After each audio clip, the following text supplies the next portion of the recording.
Et un tribunal international d'arbitrage a rendu un verdict hier mardi qui s'oppose aux revendications territoriales de la Chine en mer de Chine méridionale. Le gouvernement chinois a publié une déclaration sur sa souveraineté territoriale et ses droits et intérêts maritimes en mer de Chine méridionale. En vue de réaffirmer la souveraineté territoriale et les droits et intérêts maritimes de la Chine en mer de Chine méridionale, de renforcer la coopération avec les autres pays en mer de Chine méridionale et d'y préserver la paix et la stabilité, le gouvernement de la République populaire de Chine déclare ce qui suit. Premièrement, les Nanhai Juda de Chine, les îles de mer de Chine méridionale, comprennent les Dongsha Tunda, les îles Dongsha, les Sisha Tunda, les îles Sisha, les Zhongsha Tunda, les îles Zhongsha, et les Nansha Tunda, les îles Nansha. Les activités du peuple chinois en mer de Chine méridionale ont commencé il y a plus de 2000 ans.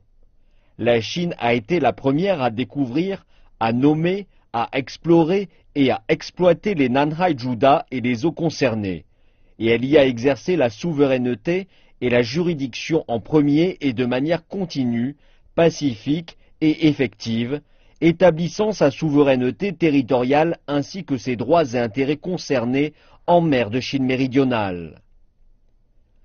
Après la fin de la Seconde Guerre mondiale, la Chine a récupéré les Nanhai Juda illégalement occupés par le Japon pendant la guerre d'agression contre la Chine et recouvré l'exercice de sa souveraineté sur ces îles.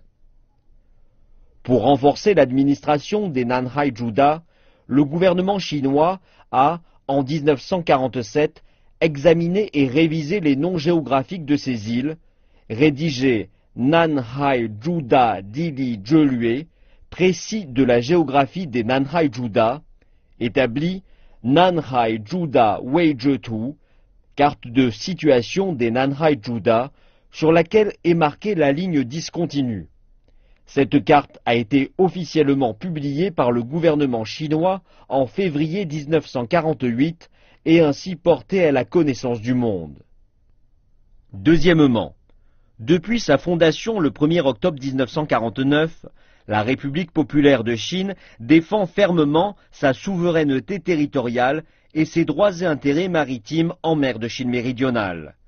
Des instruments juridiques tels que la déclaration du gouvernement de la République populaire de Chine sur la mer territoriale de 1958, la loi de la République populaire de Chine sur la mer territoriale et la zone contiguë de 1992, la loi de la République populaire de Chine sur la zone économique exclusive et le plateau continental de 1998 et la décision du comité permanent de l'Assemblée populaire nationale de la République populaire de Chine sur la ratification de la Convention des Nations unies sur le droit de la mer de 1996 ont réaffirmé davantage la souveraineté territoriale et les droits et intérêts maritimes de la Chine en mer de Chine méridionale.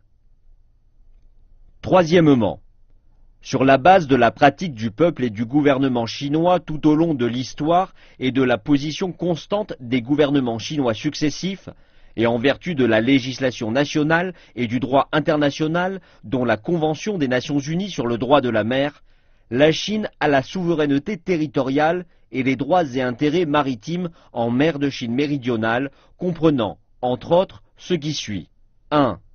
La Chine a la souveraineté sur les îles Nanhai Juda, comprenant les Dongsha Tunda, les Sisha Tunda, les Zhongsha Tunda et les Nansha Tunda.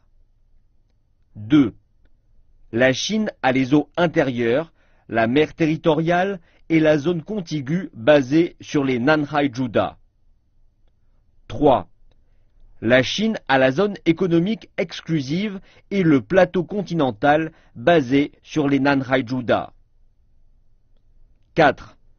La Chine a des droits historiques en mer de Chine méridionale. La position ci-dessus de la Chine est conforme au droit international et à la pratique internationale pertinente. Quatrièmement, la Chine s'oppose fermement depuis toujours à l'invasion et à l'occupation illégale par quelques pays de certains îles et récifs des Nansha Tunda de Chine et à leurs actes portant atteinte aux droits et intérêts de la Chine dans les eaux sous juridiction chinoise. La Chine entend continuer à travailler à régler pacifiquement les différends par voie de négociation avec les pays directement concernés, sur la base du respect des faits historiques et conformément au droit international.